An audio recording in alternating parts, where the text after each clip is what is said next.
Hello and welcome to this episode of World Anvil. Well, today we're looking at the Prose template. Now, prose, as it says here, are haikus, poems, short stories, chapters of your books displayed cleanly and with focus on readability. Now, why do you think they put such emphasis on that particular word, on readability? Well, ultimately, everything that we're creating here at World Anvil is for someone else to consume, generally speaking. If you're creating these complicated worlds and it's just for you, that's okay. You don't really have to worry too much about prose then. But generally speaking, we are creating these for others. So that means you need to test your prose style. How do you write? Is it intelligible? Does it make sense to a reader who knows nothing about what's going on inside your head? If the answer is yes, then you're on to a good thing. If the answer is no, you need to go back and learn from your mistakes, read your sentences again, and see where you may have not done so well in terms of clarity or readability. Perhaps you need to focus on adjectives, or maybe you have too many. Maybe commas are your problem. But the idea of prose here is that when you go into the template, you will see that there's not a lot to it, is there? There's just a giant block with commentary on it. You go, well, what's this for? Why do I have this? Well, as any aspiring writer knows, it's all about rewriting, but that means you have to have written something in the first place. So the prose template really allows you to do that. It allows you to come in and say, right, I am going to write a paragraph that describes this building, or I'm going to write a this, or I'm going to write a that. Now, the inspiration that comes to you might not necessarily be from something that's within World Anvil. It might be, I'm going to describe a cell phone, I'm going to describe a table, or my walk to work. You can use anything, but the idea is to commit it here and then let others read it.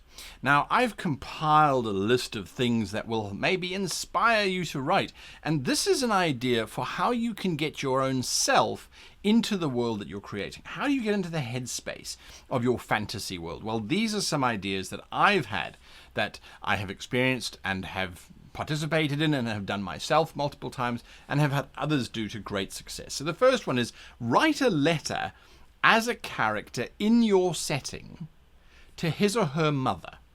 That's all. Just write a letter and talk about that character's daily existence. Are they a blacksmith? Maybe you use the professions template. Are they part of an organization? Is there something happening that's a myth that they heard about at the pub today?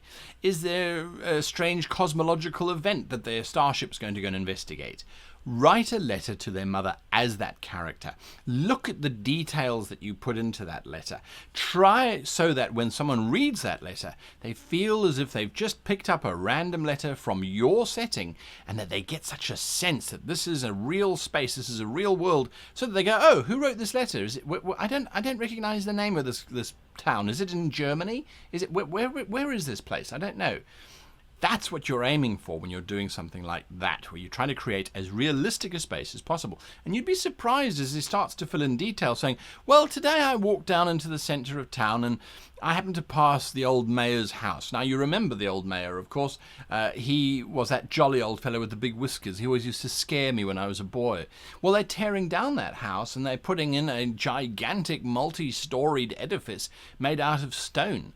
The interesting thing is the stone is actually coming from an elvish quarry on the other side of the world, and it's being shipped in by flying elephants? I don't know. You do. So you're going to have to fill that in. But the idea is to just ramble and describe scenes as if you are writing a Dear Diary Mother letter.